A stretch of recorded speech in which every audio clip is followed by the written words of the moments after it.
To the extent that the pandemic is being talked about at all, I feel like it's the conversation that we were just having. What effect will the protests have on it? And we don't yet know. Certainly it will be, the source of some spread. I don't think it's going to be much compared to, entire states opening up more than a month ago in a very irresponsible fashion.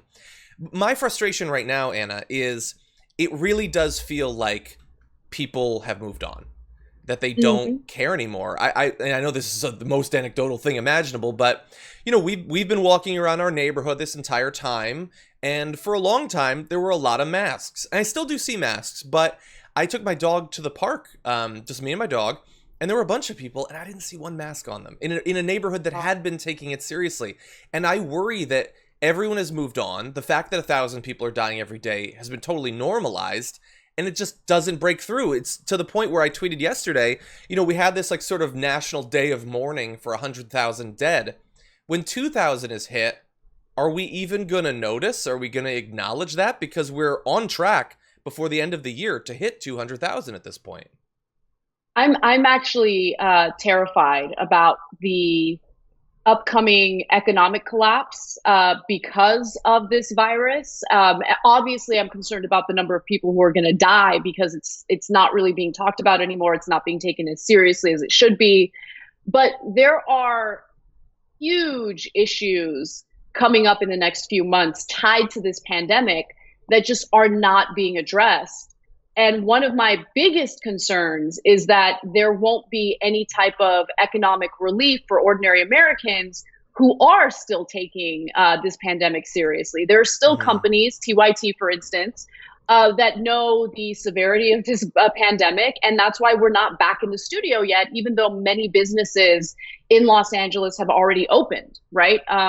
I went and had dinner last Saturday at a restaurant. I mean, there was social distancing. We actually ate outside and we had our masks on. The only time we took them off was to put food in our mouth.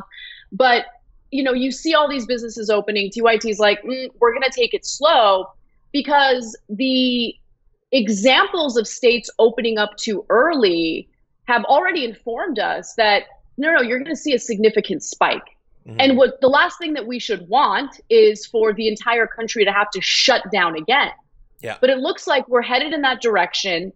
It looks like more and more people are going to die.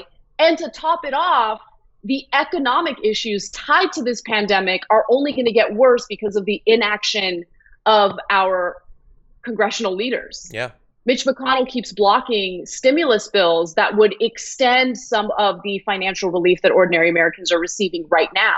For instance, the more robust unemployment program is set to expire in the end of July. What are people going to do if they're still jobless at that point? Yeah. And we still have tens of millions of people without jobs. So I know it's a long answer, but there's so many issues tied to this pandemic that are being completely ignored.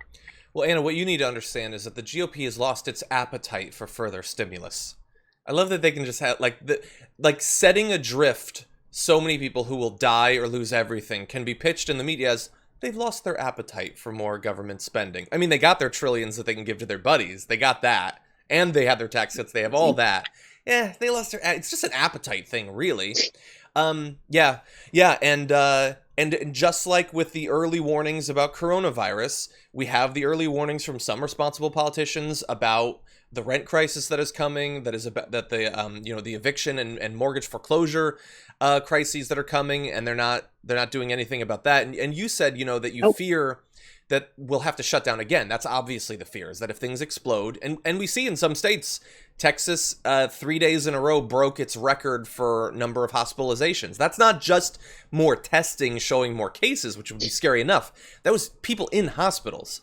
But the thing is, we've now had months of a third of the country being indoctrinated to think that the lockdowns were not just a trampling of the Constitution, but they didn't do anything. Tucker Carlson said there's no evidence they had any effect on bending the curve.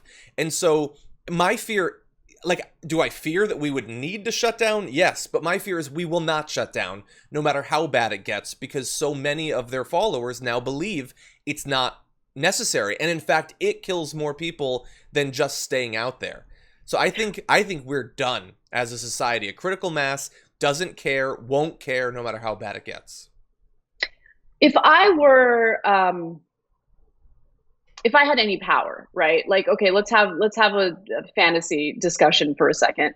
If I were president of the United States and I had the ability to do this, which I'm pretty sure the president doesn't, right? But let's say I did, I would pass through an executive order a rule that anyone who works in the media or in politics is banned from being invested in the stock market.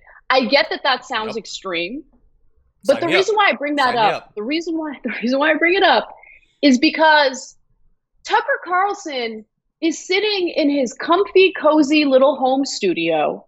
He doesn't have to worry about getting sick. He doesn't have to worry about getting his family members sick. Everyone should be incredibly skeptical of a well-paid anchor, journalist, reporter. None of those titles really apply to Tucker Carlson. Disgusting right-wing talking head who's sitting in the comfort of their own homes, still getting paid a significant amount of money to, talk crap, while encouraging people to get back to work. Because, again, he's not going to suffer the consequences. Right now, what he's worried about is, oh, the Dow just dropped over 1,000 points yesterday. My precious stock portfolio is really suffering. We need to get these plebs back to work. Yeah. We need to do something to improve my stock portfolio. That's really what this is about, which is why I think that conflict of interest is a big problem when it comes to members of the media, but most of all, our elected officials. None of them should have that conflict of interest. None of them should be invested in any corporation. Yeah. Yeah. If you're gonna serve the American people, serve the American people. Oh, you can't make, huge amounts of money at that particular point, even though we know you're gonna get rich afterward. Yeah, you can wait, or you can not serve in elected office. There are other people that can do it. There are other people that want to do it, that have worked for minimum wage their entire life. They'll be happy to do this job if you aren't interested in doing it, if you can't get rich off of it.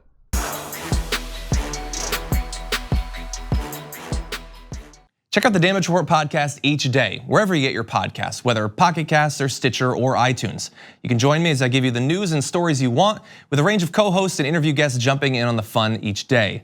Again, that's the Damage Report, wherever you get your podcasts. And if you get them at iTunes, don't forget to rate and review. Sometimes I'll read them live on the show.